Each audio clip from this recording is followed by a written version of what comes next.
Welcome to Dr. Katina Talks, the podcast where we explore the journey to a more fulfilling, balanced, and meaningful life. I'm your host, Dr. Katina, and I'm here to share stories, insights, and strategies that inspire you to live life more authentically. The bad news is we're about to close the closet. This is the final episode of Season 4, and I intentionally kept the season very short. There was something about the closet that felt very powerful to me as I stood in the closet week by week, writing these episodes. And I didn't want to stay here so long that we stopped paying attention. This closet season was never really about clothes. The clothes simply gave us something to look at while we looked more deeply at ourselves.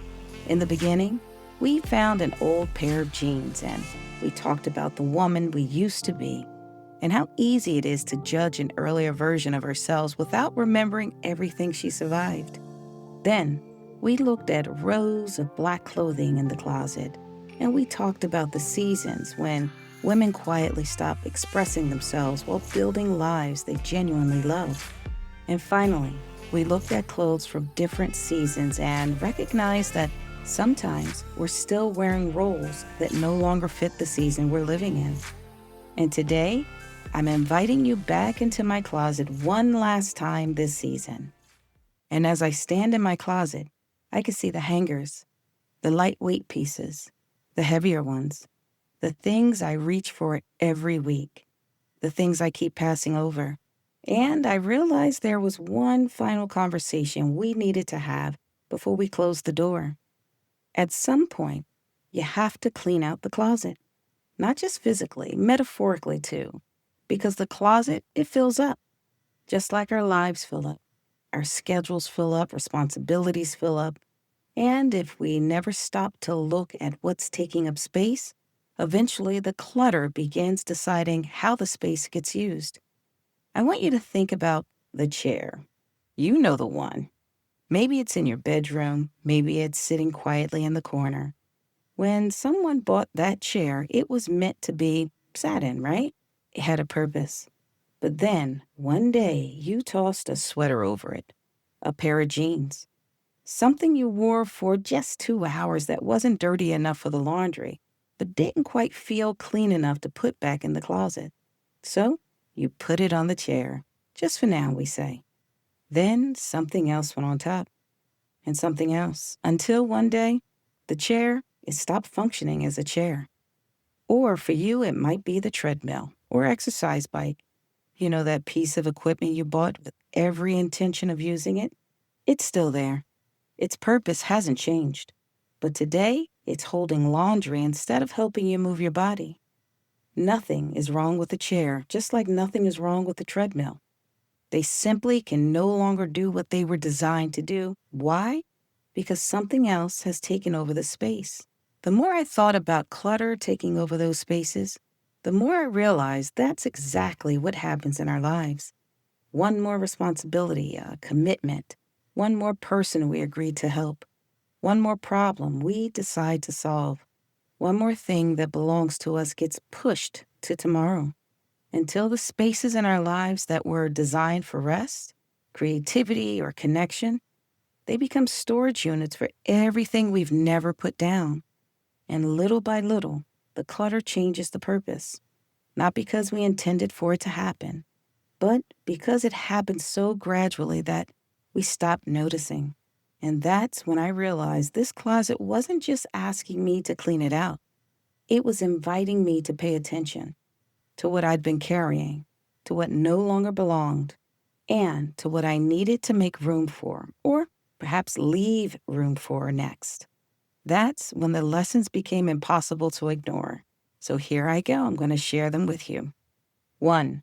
Pay attention to what is quietly taking up space in your life. Not everything occupying your time and thoughts or your heart is still serving a purpose. Some things have simply been there so long that you've stopped noticing them. Some old guilt, expectations, disappointment, even habits. Old stories you've continued telling yourself. Sometimes we become so accustomed to carrying something that we stop asking whether it still belongs. We adjust ourselves around it. We make room for it. We plan our lives around it without ever asking if we'd be lighter without it. The truth is, not everything deserves permanent space simply because it's been there a long time. I think about empty hangers. One empty hanger doesn't seem like much, but 20 empty hangers begin taking up an entire section of the closet while holding absolutely nothing. And some of us have emotional empty hangers too. The apology we never received, the relationship we hoped would be repaired, the version of life we thought we would have by now, the dream that unfolded differently than we expected. Some of those things are no longer active in our lives, but they're still occupying emotional space. Sometimes growth doesn't begin by adding something new. It begins when we finally notice what no longer belongs. And sometimes the bravest thing we can do is let go of what we've quietly been carrying for years, the empty hangers. 2, everything deserves a place, but not everything deserves a permanent place. Now, living in the Northeast has taught me that every season I need to rotate my clothes. And I don't do this because my winter coat is bad. It simply doesn't belong in the month of July. When the weather changes, my closet changes too. I move my heavier clothes to the back and my lighter clothes to the front. Then, when the seasons shift again, I change everything again. The seasons determine where things belong. I think our lives work the same way. Some relationships change and responsibilities change. Some roles change, some dreams they pause, and some priorities they evolve. Growth is about recognizing that sometimes shift from the front to the back, it needs to happen, and that some things belong in a different season. Now, I'm not suggesting that things should be tossed away or thrown out. Some things probably need to be stored. Some things need to be put to the back of the closet and revisited later. You know, like that one outfit you keep wearing way too often. And some things have served their purpose beautifully, and you just need to let it go. The mistake we often make is trying to carry everything from every season into the one we're living in now. 3, don't let clutter change the purpose of your life. Remember that chair? It was made for sitting. The treadmill, it was made for walking. But little by little, they became something else. They became storage. And nothing about the chair changed, and nothing about the treadmill changed either. Only what we placed on them. I wonder how often that happens to us. How often do we slowly fill our lives with responsibilities and expectations, obligations, people's needs, people's crises, until there's no room left for rest, joy, or creativity, or even for ourselves? We never intended for that to happen, did we? But it often does. Sometimes the life we were trying to build becomes difficult to enjoy because it's carrying more than it was ever meant to hold. It's like putting 5 dresses on a hanger that was only meant to hold one. 4, stop saving your life for someday. Most of us have something hanging in our closet with the tag still on it. You know, that dress or a jacket or even a pair of shoes. Something we bought because we loved it. But we've been waiting to lose weight, waiting for the perfect event, waiting until we feel more confident, waiting until life settles down.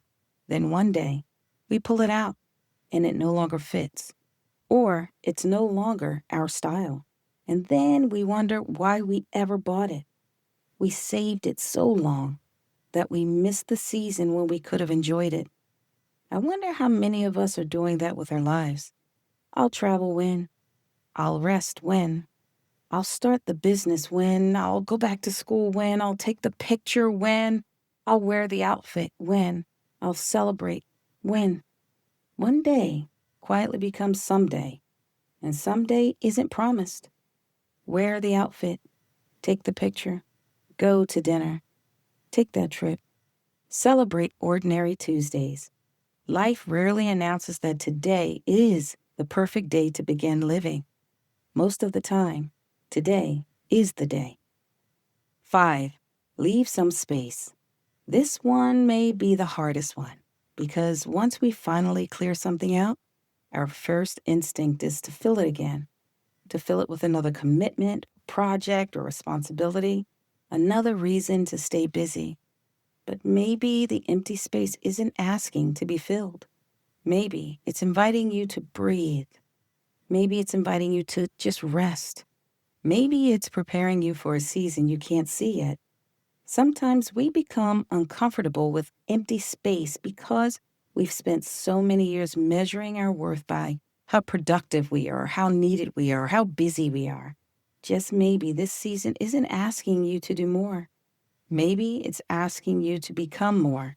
You don't have to fill every empty space today. Sometimes growth begins by leaving room. As we close this short season, I hope you understand why I didn't stay in the closet any longer than I needed to. The goal was never to organize clothes. The goal was to notice what they had to teach us. A pair of old jeans reminded us to have compassion for who we used to be.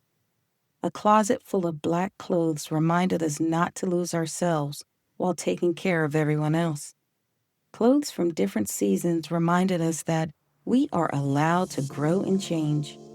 And cleaning out the closet reminded us that making room in our closets is really about making room in our lives.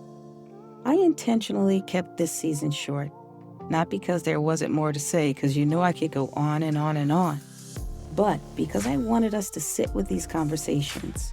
I wanted us to notice things we normally walk past, to discover that ordinary moments often hold extraordinary lessons if we're willing to pay attention. When we first opened the closet, I thought we were going to talk about clothes, but instead, we talked about identity, expression, seasons, roles, joy, clutter, space, and as it turns out, the closet was never really about the clothes, was it? It was always about you, the person standing in front of them. Maybe that's been the lesson all along. The ordinary things we walk past every day are often trying to teach us something about ourselves. If we're willing to slow down, to notice, and to pay attention. Before you go, if this season meant something to you, would you do me a favor? Share this episode with someone you love, someone who's been carrying too much, someone who's forgotten themselves while taking care of everyone else, or someone who's simply in a season of becoming. You never know which conversation might become exactly what someone else needed to hear. And if you've enjoyed this season, I'd be so grateful if you'd subscribe, leave a review, and join me next season for more conversations that help us make meaning of everyday life. Until next season, keep making meaning of your life. Bye for now.